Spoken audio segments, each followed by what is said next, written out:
We had a Game 7 last night. First round has been anything but boring. A great entertaining series, Rockets Thunder, all of the pettiness that you could really ask for in the NBA, right? We talk all about the drama, all about, especially the social media rumors, the beef that players have.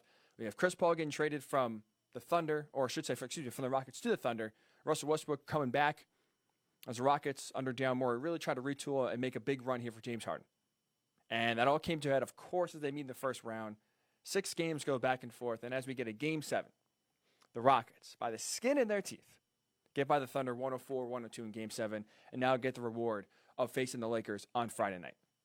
And what I kind of want to discuss in this game is that can the Rockets make a run? Because there was something that was concerning. That was a pattern that we saw yet again last night, and that is the superstar, arguably the best scorer in the game right now, James Harden, struggling in a big spot in the playoffs yet again. The Beard, 4 for 15 from the field, just 1 of 9 for 3. Scored 17 points, got to the free throw line a good amount, as he always does. But when it comes to making shots, especially in the second half, he really struggled again. Now, to his credit, again, because it's 2020, because really anything that you expect to go right goes the opposite. He wins the game by blocking Lugensdort 3. He wins the game in part for his defense, something we've never praised James Harden for. We've never even thought that was a possibility, a remote possibility. He rarely even shows effort on the defensive end of the floor. But he makes a great block, closes out, and helps win the game for the Rockets. So now could they make a run? So I think it's more than plausible. You can make the argument that maybe this is a jump start the Rockets needed. Maybe it's a jump start James Harden needs. Winning a game by doing something he never really does. Play defense. Closing out, getting a block, and more importantly, because as we just saw hours before, with that just disastrous ending between the Heat and the Bucks. Playing defense, closing out in the late minutes is not easy to do, especially without fouling. The Heat make a horrendous foul, whether it was a foul or not, by Goran Dragic, fouling Chris Middleton, shooting a 3, down by 3. Whether it's Giannis fouling Jimmy Butler with no time on the clock, after the shot was already off. As we saw just, again, hours before, it's tough to close out and play defense down the stretch without fouling. So for James Harden to close out, not only get the block, but also not foul. Because if he fouls a 3-point shooter, Lugensdort's going to line for 3 shots, possibly to end the game. Incredible play. So can this be a catalyst for this Houston team? Could it be a jump start? Could it really be, you don't want to say a wake-up call because they were pushed to the brink before this point, but could it really be a confidence booster that, hey, you know what? We didn't play our best game shooting-wise. Our star didn't play his best game. He struggled again in another Game 7, but guess what? Unlike previous Game 7s, unlike previous big games, where our guy, our franchise player, our scorer struggles, we won this game. Right? The San Antonio game, he struggled, didn't win. The last few series against the Warriors, James Harden struggles in the big spot, they don't win. So this is the first time that they really won despite James Harden. So can they make a run? Is it possible? In a year that's gone anything but to plan, in a year that's upside down, can the Houston Rockets make a run? To me, I still say no. I still have my doubts coming out of this game, to be honest. I feel maybe even less confident than I did going into the bubble, than I did even going into the playoffs.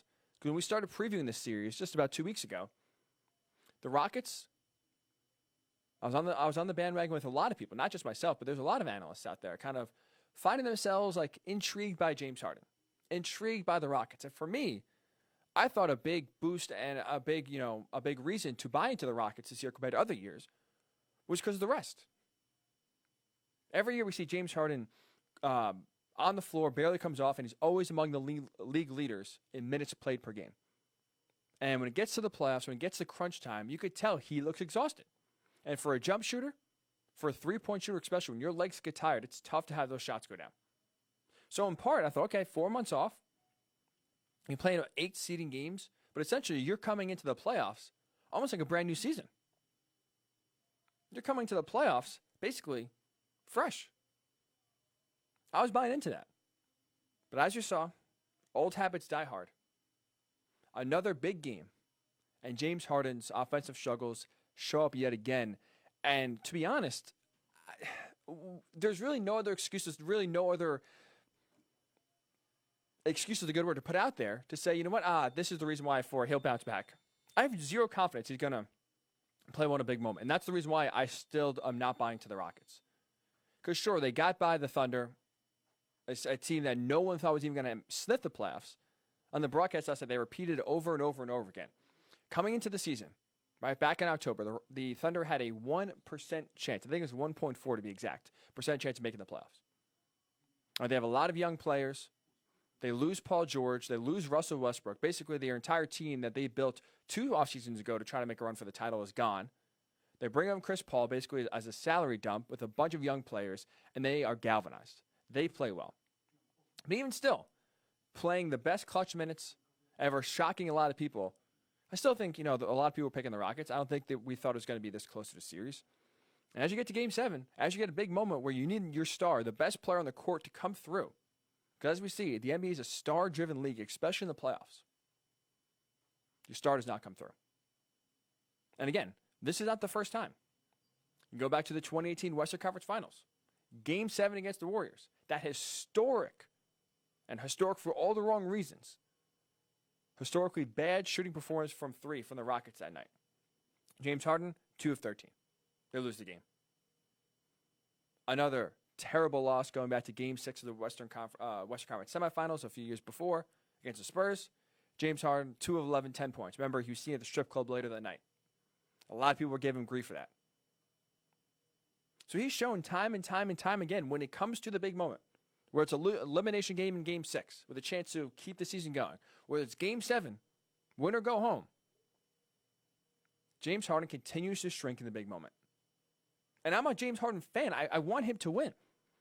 Being a Knicks fan, obviously I have no dog in the fight. So the Rockets were a team I kind of adopted throughout the last few years. I think a lot of people were rooting for the Rockets when the Warriors were in their heyday, kind of rooting for that upset. Never able to do it, up 3-2 as we know, and then they lose in game 7. Historically bad 3-point shooting night. So I want James Harden to win. I want to will him to win. Because I think for his skill, for his dominance, the way he plays the game, it would be a real shame if he can never get a ring. But to be honest, with everything kind of going in their favor, with him getting rest, with him getting back in shape during this pandemic, I really thought this was one of their best shots to make a run, to try to get to the Western Conference Finals, maybe even get to the finals, and possibly get a ring. But yet again, here we are, sitting in a spot after a big game. Now, again, rarely we're talking about the Rockets when James Harden has a bad game and it's a win. So credit to them for that. But another bad night where James Harden shrinks in the moment, doesn't play well. And for me, when your star consistently shrinks in the moment, consistently cannot come through in the clutch, it's extremely hard to just win a playoff series, let alone win a championship. The team in the Eastern Conference that can take control and make a run. Because last year, the Bucks were the best team in the East in the regular season. They get up 2-0 on the Raptors in the Eastern Conference Finals, and as we know, the Raptors win 4 straight, go to the finals and win. This year, Bucks run it back, more playoff experience now, right? You really have Giannis to give him a taste of what it truly is to play in the big moment. Bring back most of the team. Chris Middleton, another year of experience. Obviously, they're struggling a little bit, but they're still top of the East. But when the coronavirus strikes and the break happens, since they come back to the bubble again, they haven't really taken the bubble game seriously. They didn't take the seeding game seriously. Lock up the first seed, drop game 1 of the Magic, kind of wake up and think, okay, here come the Bucks. Going to get back to their midseason form. They're going to get hot again. But now going against the Heat. These first 2 games have been anything but what you expect. The defense has struggled. They don't look like they even have the juice. The Heat are playing some good defense, and now Miami wakes up today up 2-0 on the best team in the East. Then, look just below them, seeding-wise, the Raptors, also down 0-2. We just talked a few weeks ago, Nick Nurse, best coach in the NBA right now. Ahead of Greg Popovich, better than Eric Spoelstra, Brad Stevens, Doc Rivers, any coach right now in the NBA you want to list. To me, Nick Nurse has done the most with less, and he's the best coach in the NBA. Even with that said, though, the Raptors are another team, similar to the Bucks, that have kind of unable to get in their groove, unable to get going, unable to capture that midseason form that they're playing so well with. Their offense is stagnant. Pascal Siakam has really struggled, especially as we see with him unable to score. The Raptors find, it's tough for them to score. They have great role players. Kyle Lowry, All-Star caliber player. Fred VanVleet, great role player, great shooter. Norman Powell, same thing. But when you are relying on these guys to be your number one scorer, Pascal Siakam is just kind of going into hiding during these playoffs so far. Not a recipe for success. And as we see, Boston up 2-0 now on Toronto. So who is the team to beat in the East? We came into the playoffs talking about the 3 teams that could win a title. The Bucks, the Clippers, and the Lakers. I really don't think anything has changed in the West. I think both the Lakers and Clippers have shown some warts. I think they've shown some areas where they can be taken advantage of. But in the end, I think we'll have a Clippers-Lakers Western Conference Finals. I think, personally, the Clippers will win. But in the East, we put the Bucks in that category if we're just going to assume that they're going to walk into the finals. If anything, maybe Toronto will give them a little scare. Maybe they'll push them a little bit. Right? And they lost Kawhi Leonard, but they're still playing great. They're on track to win more games. They had a better winning percentage this year without Kawhi than they did last year with Kawhi. That Nick Nurse magic, that defense he was coming up with, the transition offense, was deadly.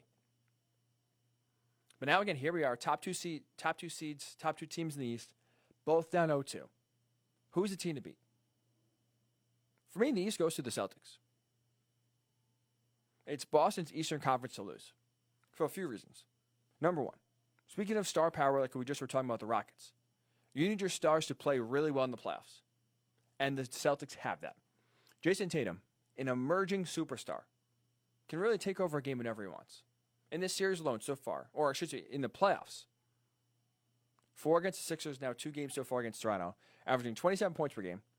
But more importantly, he has been super efficient. 48% from the field, 46% from 3. So he's knocking down shots on the field. He's been deadly when you leave him open from 3. He's been their number one guy you can rely on to score a bucket. Oh, by the way, if he's being double teamed, if he's having an off day, they have other players that can step up, which is just as important. Kemba Walker, a phenomenal clutch time player. Right? We saw when he started playing at UConn, cardiac Kemba. And he's taken that to the NBA now, especially on a team that has playoff aspirations, that plays in big-time games. Kemba Walker has stepped up. He's that great leader at the point. Can make a play if he has to. Passes off. So that's a great 1-2 punch in the clutch that you need. Bonafide, reliable scorer in Jason Tatum, who plays well in big games, plays well in big moments, and doesn't need a lot of shots to score his points. Gets to the line. And Kemba Walker, same thing. Follows that up with clutch shots that he needs. Creates his own shot. So you have the star power you can rely on to get your buckets when you need to. Because these games have been close. You have players in crunch time that can get it done. And especially this is going to be weird talking about team Toronto's going against, because usually Toronto's known for defense. But Boston's defense, dominant so far. Dominant. Number 2 in defensive rating in the playoffs. They stifled the Sixers. Obviously, a little bit easier to do because they just seem out of whack, out of flux. In flux, I should say. But they have great lengthy defenders. Marcus Smart, as we saw, giving the Raptors fits. On the offensive side, but also especially on the defensive side. Jaylen Brown, another lengthy, rangy wing defender that you need to lock up guys like Pascal Siakam. Because what the Raptors thrive on. They thrive on transition offenses, thrive on those long, rangy guys that are tough matchups. And so far, Boston has been able to match that. They've been able to match the size and the length that Philly has. And they're playing great defensively. And here's just a great tip, or a great example, I should say, on this great defensive play. Game 2 comes down to the wire on Tuesday night. Down the stretch, in crunch time, the final 2 minutes of a one-possession game, the Celtics limited the Raptors just 3 points in the final 2 minutes. Shut them out in the final minute when they were up by 3. One-possession game, the entire 2-minute stretch, allowed just 3 points and shut them out in the final minute. Their defense, you had Marcus Smart making a great strip on Pascal Siakam going down, giving the Raptors no clean looks for a good shot. And while it sounds easy to do. Again, you watch either game last night. It's not that easy to play good defense late.